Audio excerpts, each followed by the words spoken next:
नमस्कार दर्शकों, स्वागत है आपका आज के हमारे कृषि दर्शन कार्यक्रम में। दर्शकों, जैसा कि आप जानते हैं कि इस कार्यक्रम में हम आपको अवगत कराते हैं कृषि एवं बागवानी से जुड़ी विभिन्न विषयों के बारे में जानकारियों के साथ। तो आज के कार्यक्रम में जो हम विषय पे बात करेंगे वो रहेगा आधुनिक तकनीकों द्वारा गेहूं, जौ, तिलहन एवं मटर जैसी फसलों की खेती की किस प्रकार से आधुनिक तकनीक द्वारा इनकी खेती की जाती है। और आज के विषय में जो हमारे साथ विशेष मेहमान रहेंगे वे हैं श्री परमाराम जी, जो एक सफल किसान है और राष्ट्रीय पुरस्कारों से सम्मानित किसान है और सुंदरनगर से बिलोंग करते हैं। तो सर, आपका हमारे स्टूडियो में बहुत बहुत स्वागत है। नमस्कार सर, स्वागत है जी। तो परमाराम जी, जैसे आप खेती बाड़ी से जुड़े हैं तो अपने बारे में हमारे दर्शकों को बताएं कि कब से आप खेती कर रहे हैं और किस प्रकार से खेती कर रहे हैं और कितना एक एरिया है या क्षेत्र है जिसमें आप अपना पूरा फार्म चलाते हैं। तो नमस्कार दोस्तों जी। पैदाइशी फार्मर हूँ जी। पैदाइशी फैमिली से हूँ, फार्मर किसान फैमिली से है। जी। बुजुर्ग खेतीबाड़ी करते थे जी। उसके बाद उनका हम खेती कर रहे हैं जी। जी। और बड़े अच्छे ढंग से खेती कर रहे हैं जी। और बहुत बढ़िया लाभ हमें हो रहा है जी। और कितने क्षेत्र में आप क्या जो खेती बाड़ी वो फैली हुई है? मेरे जो एक्चुअली मेरे पास जो ज़मीन है पैदाइशी मुझे बुजुर्गों से मिली हुई है 20-22 बीघे जी। जी। उसमें 10-12 बीघे में कणक गेहूँ वगैरह लगाता हूँ जी। जी। उसके बाद में मटर, जौ, चना, सरसों, हर एक चीज़ जो भी है, सर्दी वाली फसल भी लगाता हूँ और गर्मी वाली फसल भी लगाता हूँ, बरसात वाली भी लगाता हूँ सर। जी। जी। तो आपने हमें पहले बताया था कि भाई आपको बहुत सारे पुरस्कार मिले हैं, तो अगर आप बताना चाहेंगे कौन कौन से पुरस्कार हैं जो आपको अभी तक मिले हैं खेती किसानी से जुड़े हुए? हिमाचल प्रदेश से मेरे को एक तो खेती से हिमाचल का सबसे बड़ा प्राइज जो है जी। तो मिला हुआ है जी। बाकी MS स्वामीनाथन जी जो हरित क्रांति के मसीहा थे, उनके द्वारा मेरे को इंटरनेशनल दिया गया है पुरस्कार। नरेंद्र मोदी जी जो हमारे प्रधानमंत्री जी है, उनके द्वारा भी खेती बाड़ी के इसमें दिया गया है। बाकी वीरभद्र जी हमारे जो वीरभद्र मुख्यमंत्री थे, उनके द्वारा शान हिमाचल का पुरस्कार भी मेरे को दिया गया है सर। जी। तो जाहिर सी बात है, आपने क्योंकि खेती में अच्छे आयाम हासिल किए हैं तभी आपको पुरस्कृत किया गया है और आप काफ़ी एक सफलतापूर्वक जो है किसानी और खेती बाड़ी कर रहे हैं काफ़ी। जी। तो जैसे हम देख रहे हैं कि आज के समय में आज के प्रोग्राम में हम बात कर रहे हैं गेहूं, जौ, तिलहन जैसी फसलों पे। तो अगर हम गेहूं और जौ की बात करें पहले, तो उसके लिए आजकल समय है बिजाई का, क्योंकि कुछ समय में आने वाला है या कुछ जगह चल भी पड़ी है। तो उसमें किस तरह से आप तैयारी कर रहे हैं अपने खेत की? अगर आप बात बताएं तो किस प्रकार से खेत की तैयारी करी जा रही है और चीज़ें जो है आप मैनेज करते हैं? गेहूँ और जौ की बात करूँ तो खेती में खेत जो तैयार करते हैं, खेत में 1-2 बार हल लगाने पड़ते हैं जी। खेत को बढ़िया नरम बनाना पड़ता है। उसके बाद पहले तो हमारे बुजुर्ग थे या हम भी थे तो छट्टा लगाते थे, अब हमने सिस्टम सारे चेंज किए। अब लाइन सोइंग में हमसे हर एक चीज़ काम करें। गेहूँ की बिजाई भी लाइन में करनी है और पहले उसमें बीच में जौ भी है और मटर भी है, चना भी है, हर एक चीज़ मिक्स कर रहे हैं हम उसमें, क्रॉप जो मिक्स कर रहे हैं सब कुछ। पहले हम ऐसा नहीं करते थे, हम अलग खेती इसमें जो अगर कणक बीजनी है तो कणक की बीजते थे, जौ बीजने तो जौ बीजने। अब सारा मिक्स कर रहे हैं। अगर कणक खत्म होगी तो हमारे को जौ आ जाएंगे जी। अगर जौ में नुकसान हो मटर आ जाएंगे, मटर में कोई नुकसान आया अगर फसल मौसम अच्छा रहा तो हमारे चने आ जाएंगे, चने नहीं चले तो फिर उसमें सरसों चल पड़ेगी, हमारी सरसों चल पड़ेगी। यानी कोई ना कोई फसल हमें मिलेगी जी। तो आप मतलब एक तरह से आप देखें कि मिश्रित खेती आप कर रहे हैं, सब चीज़ों को मिला के ताकि अगर एक का नुकसान होता है तो बाकी जो आपको मिल जाती है जी। तो उसमें एक तरह का देखा जाए तो नुकसान उतना ज़्यादा आपको नहीं उठाना पड़ता, कोई ना कोई फसल आ ही जाती है जी। जैसे हम देख रहे हैं कि जौ की बात की और उसके अलावा अगर हम बोलें तिलहन और मटर की भी, तो उसमें क्या क्या फसलें हैं और किस तरह से आप इनको उगा रहे हैं और कितने समय से आप जुड़े हुए हैं? आजकल तो हमारा रबी सीजन चला हुआ है जी। रबी सीजन में जहाँ मुख्यतः हमारा गेहूँ चलता है, जौ चलता है, मटर चलता है जी, सरसों चलती है, पीली सरसों चलती है, गोभी सरसों चलती है और साग वाली सरसों भी चलती है जी। ये मुख्यतः चलती है जी। तो आप कुछ बीज भी लाए हैं अपने यहाँ से, तो आप दिखाना चाहेंगे हमारे दर्शकों को? तो कणक के बीज 295 जो लोकल हमारे बुजुर्ग बीजते थे, आज तक हमने मेंटेन की हुई है जी। कम समय में ज़्यादा फसल और खाने में अच्छी है जी। इसी को 295 बोलते हैं जी। ठीक जी। और इसी के साथ ये जौ है जिसको पहाड़ी जौ बोलते हैं जी। ठीक जी। ये कणक से पहले तैयार हो जाता है जी। ठीक, जब हमारे और फसल अभी हरी होती तो हो जाता है एकदम से। तो ये अर्ली फसल जिसको हम बोलते हैं, ये जौ है सर, हमारा पहाड़ी पे जौ जिसको बोलते हैं, ये पहाड़ी जौ है सर जी। हाँ जी। तो उसके अलावा आपने कुछ तिलहन भी रखे, जैसे आपने सरसों की ये सर, ये हमारी गोभी सरसों जी। गोभी सरसों है, ये मतलब साग के लिए भी होती है जी, तो तेल के लिए भी होती है जी।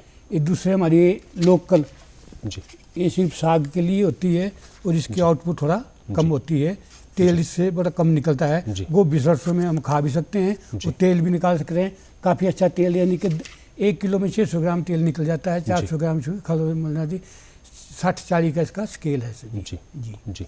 तो आप जैसे अगर हम बात करते हैं कि आप खेती तो इतने टाइम से करते ही आ रहे हैं और सफलतापूर्वक कर रहे हैं, तो अगर हम बोलें कि सिंचाई व्यवस्था, तो सिंचाई व्यवस्था पे आप क्या कर रहे हैं और किस तरह से आपने सिंचाई पहले तो करते थे फ्लड इरिगेशन। जी। कूल द्वारा जो है एकदम से उसको खेत को तर करते थे, उसमें इतना नुकसान होता था। भी इस कोने से हमने अगर सुबह कूल लगाई तो शाम तक को दूसरे कोने में पानी नहीं पहुंचेगा तो सारी फसल बर्बाद हो जाती। अब हमने कुछ मेथड मेंटेन किए हुए हैं, ड्रिप इरिगेशन, स्प्रिंकलिंग इरिगेशन, और जिससे जितनी रिक्वायरमेंट पौधे को है उस ढंग से हम पानी दे रहे हैं अब। हाँ जी। तो उसके अलावा आपने कोई हार्वेस्टिंग का भी काम शुरू किया, जैसे कहीं इकट्ठा करना होता है पानी, खेतों में लोग गड्ढा कर देते हैं, फिर उसको पॉलीथीन से ढक के छोटे छोटे। बिल्कुल। और इसके लिए हमने मल्चिंग की हुई है। मल्चिंग जिसको बोलते हैं टॉप डस्ट, जिस चीज़ का करना है, हमारे पशु के नीचे बिछौना नहीं होता है, जिसको बिछौना जो होता है, जब थोड़ा पशु जो 1-2 दिन में उसको तैयार कर देता है, उसके बाद क्या हम पूरी फसल को ढक देते हैं खेत को।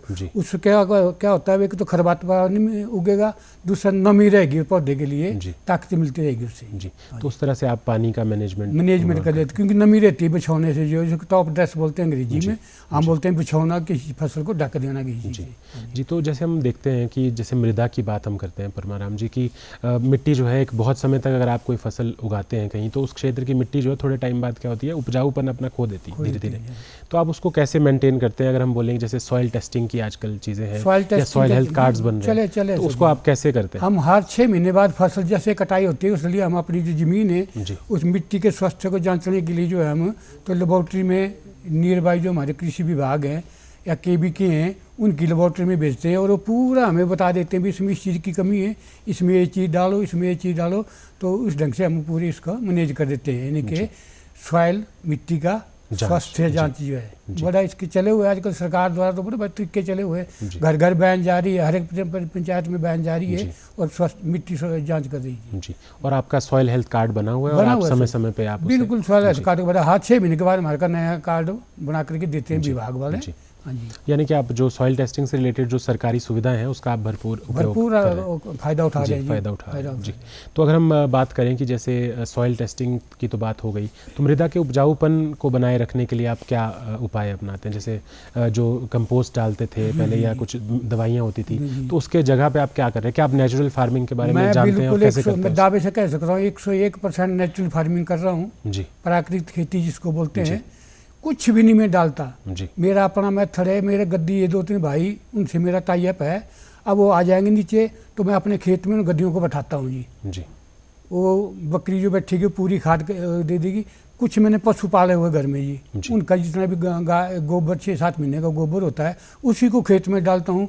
और मैंने आज तक इनके 10-12 साल हो गए कोई केमिकल, कोई 12-32-16 कोई स्प्रे नहीं किया हुआ है, और बहुत बढ़िया फसल आ रही है, ले रहे हैं जी। एक लोगों के दिल में भ्रम है कि हमने खाद डाली तभी फसल ज़्यादा हुई, ऐसा कुछ नहीं है, ऐसा कुछ नहीं है जी। तो अगर हम जैसे देखते हैं रोगों की बात भी करते हैं कि क्योंकि अब इतने लार्ज स्केल पे जो बड़े स्तर पे फसलें लग रही है तो उसमें रोग भी आ ही जाते हैं, क्योंकि आजकल देखते हैं कि मौसम परिवर्तित होता है, जलवायु में जो है काफ़ी उतार चढ़ाव देखने को मिलते हैं। तो उसको आप कैसे देखते हैं कि और किस तरह से जो बीमारियाँ हैं उनका निदान आप करते हैं? फसल अपने आप बता देती है, जब इसको कोई बीमारी आती है उसका कलर चेंज हो जाता है, रंग फेड हो जाएगा, पीला हो जाएगा या काला हो जाएगा, कुछ हो जाएगा। तो हम तो बेसिकली किसान हूँ, मैं तो बेसिकली हम इसका पता लग जाता है फसल में कोई ना कोई बीमारी आई। तो मैंने एक केंचुआ पिट बनाया हुआ है वर्मी कंपोस्ट का। उसमें क्या करते हैं हम, उसमें पानी छिड़क दें और केंचुओं को जो खाद्य पदार्थ डाला हुआ है ताकि वो नरम हो जाए, खाने को अच्छा हो जाए। बाकी जो पानी उनकी बॉडी से स्पर्श होकर के जाता है वो आगे टंकी में गिरता है। हम उस पानी को इकट्ठा करके 2 काम करता है, तो बीमारी उससे दूर होती है, दूसरा खाद का काम करता है, वर्मिंग बास उसको बोलते हैं जी। हाँ जी। तो ये तो खाद की बात हुई, पर अगर हम जैसे आपने नेचुरल प्राकृतिक खेती की बात की, नेचुरल फार्मिंग की, तो उसमें जैसे बनता है बीजामृत, जीवामृत, घन जीवामृत, तो क्या ये सब चीज़ें भी आप बना रहे हैं? बनाया सर, मैं फोटोग्राफ लाया हूँ जी, सब कुछ बना रहा हूँ, और इससे बड़ा फ़ायदा हो रहा है हमारा। और इसके लिए जरूरी है कि हमें गाय, देसी गाय पालना ही पड़ेगी जी, देसी गाय पालना ही पड़ेगी। एक्चुअल में जो पशु सड़कों में छोड़े हुए हैं जी, ये हमारे सारे देसी है जी। मैं तो ये रिक्वेस्ट करता हूँ पब्लिक से कि जरूर एक बांधो, और उसमें फसल जो किसान, मेरा भाई किसान भाई है, इसको बांधने के बाद हमारी समस्या एक तो वो खत्म होगी, दूसरा फसल के लिए बड़ा भारी लाभदायक है हमारा जो देसी गाय बैल जो है बहुत जी जी। तो जैसे अगर जीवामृत बनाना है किसी को या छिड़कना है तो उसको बनाने की अगर आप विधि बताएं तो कैसे बनाते हैं घर में? जैसे आपने कहा कि पहाड़ी गाय का गोबर लेना, गोंतर लेना, उसमें थोड़ा गुड़ डालना है, बेसन डालना है और उसमें पत्ते जैसे जिनको पशु पक्षी नहीं खाते, कीड़ा कीट पतंग नहीं लगता, तो उसमें कोई ना कोई क्वालिटी है, पशु नहीं खाते, कीट नहीं लगता या पतंग और नहीं लगते, तो क्यों नहीं लगता भी उसमें कोई ऐसी चीज़ है ताकि उससे दवाई बनाई जा सके। जैसे हमारा ड्रेक होता है, नीम का भाई है ड्रेक की फैमिली के वजह, हम नीचे प्लेन में नीम होता है, हमारे ड्रेक होता है, तो ड्रेक के पत्ते लाने, उसको कूटना है और गाय के गोबर गोंतर में डालना, और डब्बा नहीं होता हमारा प्लास्टिक का घी वाला डब्बा ले लो, उसमें हफ्ता 10 दिन उसको छेड़ना घुमाना है और वो तैयार हो जाता है। बहुत बढ़िया स्प्रे उसकी होती है, खाद का काम करेगी और बीमारी को कंट्रोल करेगी। हकीकत है और कर रहा हूँ मैं सर जी।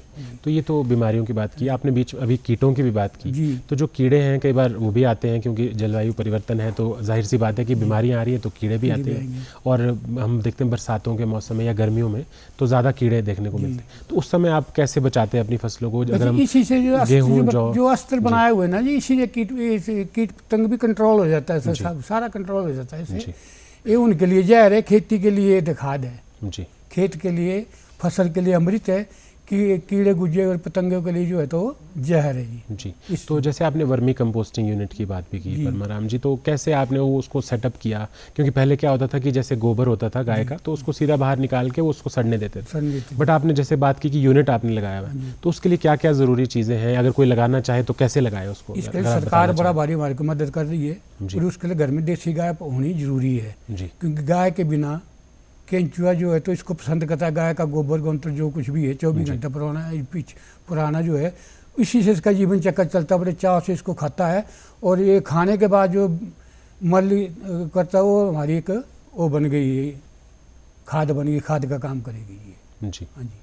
तो आपने यूनिट जो है स्थापित किया हुआ घर में अपने लिए लगाया हूँ सर जी, और मेरे से और भी ले जाते हैं, कृषि विभाग वाले भी ले जाते हैं, केंचुआ का बीज ले जाते हैं, और इसको टेस्ट करने के लिए बांस भी ले जाते हैं जिसको जो तैयार की हुई है जी।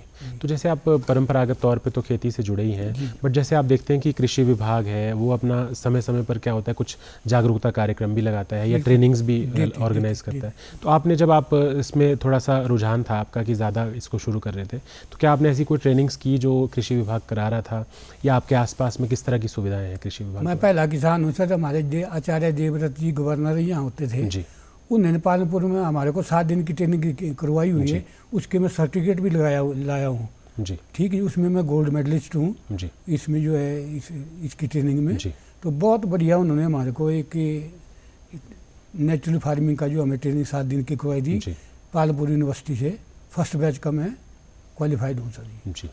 तो और जैसे आप मंडी से बिलोंग करते हैं, तो सुंदरनगर आपने कहा, तो सुंदरनगर में अगर आसपास की बात करें तो जैसे गेहूं, जौ और तिलहन जैसी फसलें हैं, इसके लिए मंडी का किस तरह से चीज़ें हैं और मंडी का क्या प्रावधान है और रेट्स जो हैं किस तरह के आपको? सर बड़े अच्छे रेट मिल रहे हैं जब से इसका चला हुआ है नेचुरल फार्मिंग का। तो इस बार हमने 50 रुपये पर किलो मक्की बेची है सर जी, और लोग ले जा रहे हैं, चाव से खा रहे हैं, और मेरे पास वो आटा चक्की भी है, उसमें आटा भी दे रहा हूँ लोगों को, और वो लोग प्रशंसा करते हैं मेरी जी, बड़ा अच्छा आटा है, क्योंकि नेचुरल फार्मिंग उसमें कोई खाद वगैरह नहीं है। कणक का भी ऐसा ही है सर जी। और मंडी में हमारे को अलग से काउंटर दिया हुआ है और उसमें बोर्ड लगा हुआ है नेचुरल फार्मिंग द्वारा तैयार किया उत्पाद जी। तो उसमें आपके जो प्रोडक्ट है वो वहीं पे बिकते हैं, हाथों हाथ बिकते हैं, लोग घर से ले जाते हैं वहाँ से, किलो 2 किलो आधा किलो जिस चीज़ को जितनी डिमांड है ले जाता है सर जी। जी। तो जैसे हम देख रहे हैं कि जैसे जौ हो गया या गेहूं हो गया, ये सब चीज़ें तो ऐसा है कि खाने में डे टू डे मतलब रोज़मर्रा की ज़िंदगी में ये खाई जाती हैं, बट जैसे हम देखते हैं तिलहन है, तो जो ये सरसों है और ये चीज़ें, इसको किस तरह का मार्केट मिलता है और आप जो है इसको कैसे बेचते हैं? क्योंकि इसमें अल्टीमेटली इससे तेल निकलना है, बाद में तेल भी निकलता है, साग भी 2 यूज है सर इसके। पहले तो हम साग बेच लेते हैं इसका, ठीक, खुद खा लेते हैं, बेच लेते हैं। ये जितनी कॉस्ट हमारी इसको बिजाई तक लगती थी वो तो हमारी साग बेच के निकल जाती है। उसके बाद दोबारा इसमें जब जो बीज तैयार होता है तो हम इसे तेल निकालते हैं, खल पशुओं के लिए खल बनती है इसकी, अपने लिए तेल मिलता है सर हमारे को, और घर का तेल है सर जी। कोई मिलावट नहीं, कुछ नहीं है जी। बहुत। तो तेल निकालने के लिए क्या आपके पास कोई मशीनरी है या कोई नहीं लगा? हमारे कोल्लू नियर बाई कोल्लू है, बड़े भाई कोल्लू वगैरह हर एक चीज़ तेल निकाला जाता है। ये लोकली मेथड भी है, हर एक चीज़ निकालते हैं इससे। और हम अपने यूज के लिए तो हम 12 महीने इसका तेल खाते हैं जी। तो जिस तरह से ये तो हुई ये वाली फसलें, बट अगर हम मटर की बात करें इन सब में, क्योंकि हम बात कर रहे हैं गेहूं, जौ, तिलहन और मटर पे, तो मटर का भी समय है लगाने का कुछ टाइम? मटर हम ऐसा कर रहे हैं, एक लाइन लगाते हैं हम कणक की, दूसरी में मटर लगा देते हैं, फिर कणक लगाएंगे, फिर चना लगा देंगे। ऐसे हम बारी बारी से पूरे इसमें, क्योंकि मटर को सपोर्ट की जरूरत पड़ती है, तो कणक ज्यों ज्यों बढ़ेगी मटर को सपोर्ट भी मिल जाती है। और एक्स्ट्रा नाइट्रोजन तैयार करती है जो चना है, मटर है, सरसों है। एक्स्ट्रा नाइट्रोजन मतलब नेचुरल खाद भी उस पौधे को मिल रही है हमारी कणक को जी। जो नाइट्रोजन की कमी है वो उनको पूरी कर देता है सर जी। जी। तो जैसे हम मटर देखते भी हैं कि वो जल्दी खराब होने वाली चीज़ है, कि अगर आपके मार्केट में निकल गए, अगर कुछ टाइम रह गए तो सड़ जाएंगे या खराब हो जाएंगे। नहीं तो हम वो बना लेते हैं, दाने निकाल करके फ्रोजन जिसको बोलते हैं ना, हमने वो मेथड भी सीख लिया, हम वैसा भी बना कर रख लेते हैं इसको जी, बिक जाता है तो। और सुखा के अगर हम बोलें तो वो भी चल पड़ता है सर जी। जी। तो उसके अलावा मार्केटिंग का क्या है आपके यहाँ की? एक तो स्टोरेज की बात होती है कि भाई रख रखाव कैसे करें, स्टोरेज जब आप नहीं है, पर मार्केटिंग में इसकी बड़ी भाई डिमांड है हमारी, जो ऑर्गेनिक चीज़ है ना जी। अब तो काउंटर सरकार ने हमारे को सब्जी मंडी में दे दी है, अपना सामान लेना और वहाँ रख देना है। लोग पैसे के प्रभाव हमारे तो चीज़ को फटाफट ले जाते हैं हमारे लिए, अच्छी दाम मिल रहे हैं। और जैसे कि ख़राब हो जाती है, जैसे मान लीजिए मटर की फसल, तो उसको कैसे रोकते हैं आप ख़राब होने से, या कितने समय तक उसको आप रख लेते हैं अपने पास? क्योंकि वो निकालनी कई बार मुश्किल हो जाती है, अगर बम्पर हो जाए फसल मान लीजिए, तो उसको कैसे आप मैनेज करते हैं? ऐसा मटर का तो उस टाइम जो तो ख़राब होना हम देते नहीं इसको बिल्कुल भी, क्योंकि इसकी डिमांड या 12 महीने रहती है। कहीं नहीं मिलेगा मटर तो हमारे हिमाचल में मटर मिलेगा, कहीं नहीं मिलेगी गोभी हमारे हिमाचल में मिलेगी। तो इसलिए कभी ऐसा हुआ नहीं कि मटर हमारे ख़राब हुए हो, या ज़्यादा ऐसा लगा भी मटर ज़्यादा होने वाला तो हम उसमें वो कर लेते हैं, क्या बोलते हैं जी जी, हम वो कर लेते हैं भी, इसको दाने निकाल करके इसको रख लेते हैं जी जी। तो हम जैसे आपने कीटनाशकों की बात की, तो वो कौन कौन से अस्त्र हैं जो आपने बताया कि जो कीटों के लिए बनाए जाते हैं, जो अगर नेचुरल फार्मिंग की बात करें हम, तो किस प्रकार के हैं? जीवामृत, गंजीवामृत जी, ये सब जो है तो इसके लिए जो कीट पतंग मारने के लिए बनाते हैं जी। या फिर हम इसका जो नेचुरल मेथड हमारे अपने घर में जो है ना जी, उसी से बना करके हम कीट कंट्रोल कर लेते हैं जी। तो अगर हम जैसे आप परंपरागत तौर पे कर ही रहे थे खेती, और आज के समय में आप देखते हैं कि जैसे पहले बैलों के द्वारा होती थी, अब क्या अब मशीनें आ गई हैं, बहुत सारी चीज़ें हैं, तो आप क्या फ़र्क देखते हैं, या क्या आपके यहाँ मशीनें उपयोग की जा रही हैं या आप परंपरागत तरीके? ऐसा है, परंपरागत का जो था उसके लिए मैनुअल पावर ज़्यादा लगती थी, आदमी ज़्यादा चीज़ है। अब आदमी इतना बिजी है कि फैमिली में 2-3 से ज़्यादा नहीं है, तो इसलिए अब क्या, अभी बैल हाल से तो मैं भी चला लूँगा जी, मेरे को ऊपर। अब हमने छोटे टिलर चले हुए हैं, बड़े ट्रैक्टर चले हुए हैं, और बच्चे जिनको बड़े खुशी खुशी चलाते हैं, चाव से खेल में चलाते हैं, और खेती का काम भी हो रहा, और बच्चे का दिल उस तरफ खेती की तरफ लग भी रहा है। अगर हल बैल बच्चों को बोले देने के लिए तो वो नहीं करेगा उसमें। तो ये अच्छा चला हुआ है, ऐसा कुछ नहीं है, खर्चा है, पर मैनुअल पावर इसमें बची हुई है जी। तो जैसे हम देखते हैं कि एक आजकल ये भी देखा जाता है कि लेबर की कमी हो जाती है, तो जैसे फसल समेटनी है, एक तो टिलर की बात तो आपने ये कही कि भाई उसको उगाने या बीजने के लिए, बट जब उसको समेटना है, पूरी फसल को निकाल के लाने हैं, तो उस टाइम आप लेबर कैसे इंतजाम करते हैं कि आपके आसपास मिल जाती है? तो ऐसा सर, अब छोटे रैपर बन गए हैं, अब काटने के बाद जो हम छोटे ट्रैक्टर में रैपर लगा करके फटाफट रैप कर देता है, कणक को काट देता है। बाकी रही बात इसकी, थ्रेशर है जी, दाने निकालने के लिए थ्रेशर है, वो मैनुअल तो कुछ भी नहीं रहा है, बड़ी जल्दी हो जाता है, बड़ा जल्दी कंट्रोल हम कर लेते हैं सर इसको जी। हाँ जी। तो आप पिछले, अगर हम बोलेंगे आधुनिक खेती और परंपरागत, उसमें आप क्या फ़र्क देखते हैं? फ़र्क सिर्फ कुछ नहीं, उसमें परंपरागत खेती में आदमी ज़्यादा लगती है, लेबर ज़्यादा लगती थी, और इसमें लेबर कम है, क्योंकि अब टूल ट्रैक्टर लेना देना जो कुछ भी है ये बड़े भाई चल पड़े हैं। पर ऐसा नहीं है, ऐसा कुछ नहीं है, तो खेती तो करना ही पड़ेगी जी। हाँ जी, खेती तो करना पड़ेगी, और फ़ायदे वाला काम है खेती, ऐसा नहीं है। अब एक दाना बेचते हैं हम 40-50 दाने बन जाते हैं, लोग बोलते हैं कि खेती में घाटा। मैं कहता हूँ जितना फ़ायदा खेती में इतना किसी चीज़ में नहीं है। एम्प्लॉयज़ के 5 रुपये बढ़ेंगे, हमारे तो 3 महीने में बढ़ जाता है 40 गुना इसमें खेती जी। तो जैसे आपने हमें पहले बताया था कि भाई आप जो है फ़ौज में भी रहे हैं काफ़ी समय, तो वो कैसा सफ़र था? अगर आप थोड़ा सा बताएं हमारे दर्शकों को कि भाई फ़ौज में आपने कैसे काम किया, और उसके बाद जब घर आए तो उसके बाद खेती खलियानी से आपने कैसे आगे? सर फौज में 1971 में जब लड़ाई लगी थी हमारी, तो उस टाइम मैं NCC 10वीं में रूटू पर था, हमारे को ले गए थे भर्ती करके, और भर्ती करने के बाद हमारे को अरुणाचल ले गए थे जी। 12 दिसंबर से 14 दिसंबर तक हम अरुणाचल में रहे। रात को ही हमारे को बताते थे भी राइफल लोड करनी, लॉन्ग लोड करने और सेफ्टी केच लगाना, फायर कर जब हम बोलेंगे तब करना है। उसके बाद बड़े आराम से डिसिप्लिन फौज में सीखा। ये तो बड़े निकम्मे होता था, मैं भी बड़ा निकम्मा होता था। फौज में जो रगड़ा लगा ना मेरे को, फिर उसने डिसिप्लिन, उसी ने हमारे को फिर खेती की तरफ मोड़ा। और खेती में तो हम दिन रात कर रहे हैं सर काम। अब थकावट का ही पता नहीं, 75 साल उम्र हो गई सर जी, दिन रात कर रहा हूँ खेती जी। तो आपको क्या प्रोत्साहित करता है कि आप जो है खेती जो है कंटिन्यू करते रहें और अभी तक आप जैसे कर रहे हैं और स्वस्थ भी रहते हैं जी? तो क्या आपको लगता है कि इसमें क्या एक प्रेरणा है? जो प्रेरणा की इसमें एक तो एक्सरसाइज मिल रही है सर जी। वो तो है नहीं भी कि सुबह उठ करके हम रामदेव वाले योग करें। सुबह लेकर के हम तो क्लिनिक डॉली लेकर के जाते हैं, खेत में क्यारी भी खोद दी और पूरी एक्सरसाइज भी हो गई, फसल भी तैयार हो गई जी, सब कुछ जी। और आज के समय में हम एक परेशानी देखते हैं परमाराम जी की, जैसे जो युवा हैं उनको क्या है, अनएम्प्लॉयमेंट की समस्या, रोज़गार नहीं मिलता। तो उसमें आप क्या कहना चाहते हैं कि जैसे कुछ युवा जो है वो रोज़गार ढूंढते हैं, हमने नौकरी करनी है करनी, सर? अब तो आप खेती के जोड़ने के लिए उनको क्या सर? खेती में हमारे टमाटर का काम चला हुआ है ना जी। बच्चे नौकरी नहीं करें, हकीकत कह रहा हूँ मैं। 10-10, 12-12 लाख रुपए 3 महीने 6 महीने में वो लोग टमाटर से कमा रहे हैं बच्चे जी। ठीक। अब नौकरी की तरफ हमारे तो वहाँ सुंदरनगर में बहुत कम रुझान है जी। और हमने साथ में जो बिहार से लेबर आती है ना, उनको एम्प्लॉयमेंट दी हुई है जी।